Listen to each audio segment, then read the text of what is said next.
Gunts Rasims un Andžejs Rasims, Rēzeknes pusmaratons. Kādas varbūt ir tās sākuma emocijas vēl kādu brītiņu pirms starta? Nu, vasali Rēzeknī. Pie mums tā, jā.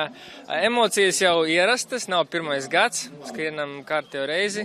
Nu, Andžejam bišķi emocijas garākas, jo šoreiz piecinieku skries, jā. Bērnu distances ir pārkāptas, tā ka jāsāk jau pieaugušo dzīvi dzīvot.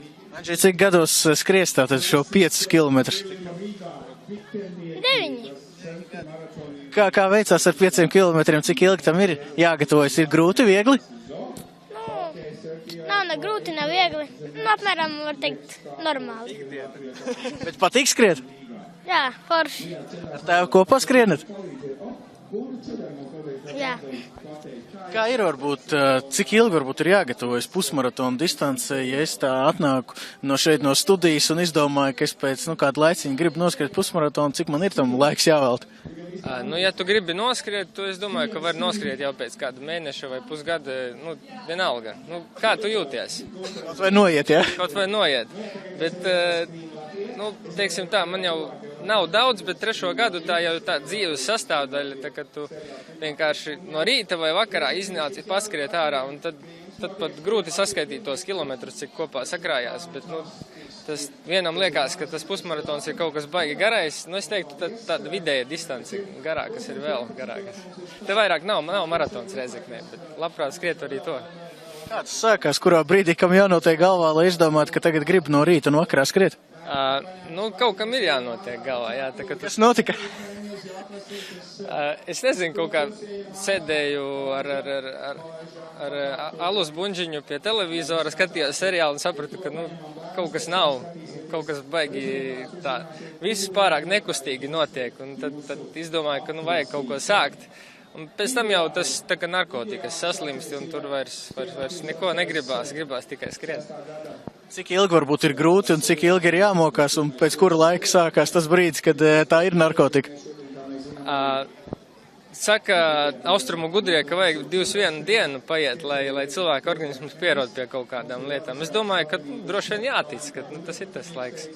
Bet, ja nopietni, tad skriet ir gan ļoti, ļoti forši, gan ļoti, ļoti grūti vienlaicīgi. Ja? Un tās emocijas mijās pamīšus skanu kurā reizē. Tāpēc ir jāmāk sevi motivēt arī reizēs, kad ir ārā -20, apvilkt bikses un iziet ārā un saņemties un noskriet to kaut kādu pusstundu.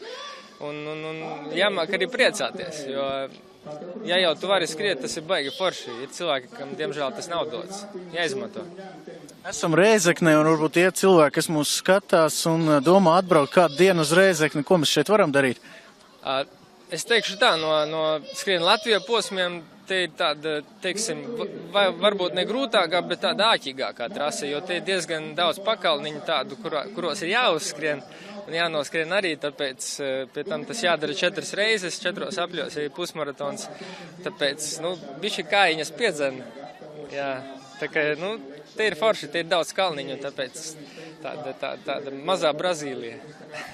Šo pusmaratonu mēs vienkārši baudam, vai ir kaut kāds arī mērķis konkrēts pašam? Grūti teikt. Mērķis, protams, kaut kāds ir.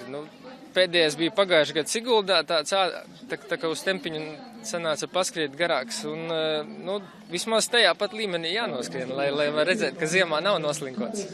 Cik pusmaratonos šie skrien Latviju Big Bang posmos būsim šogad? Šogad, man liekas, ka sanāks vienu izlaist, bet pārējos jābūt ir, jā.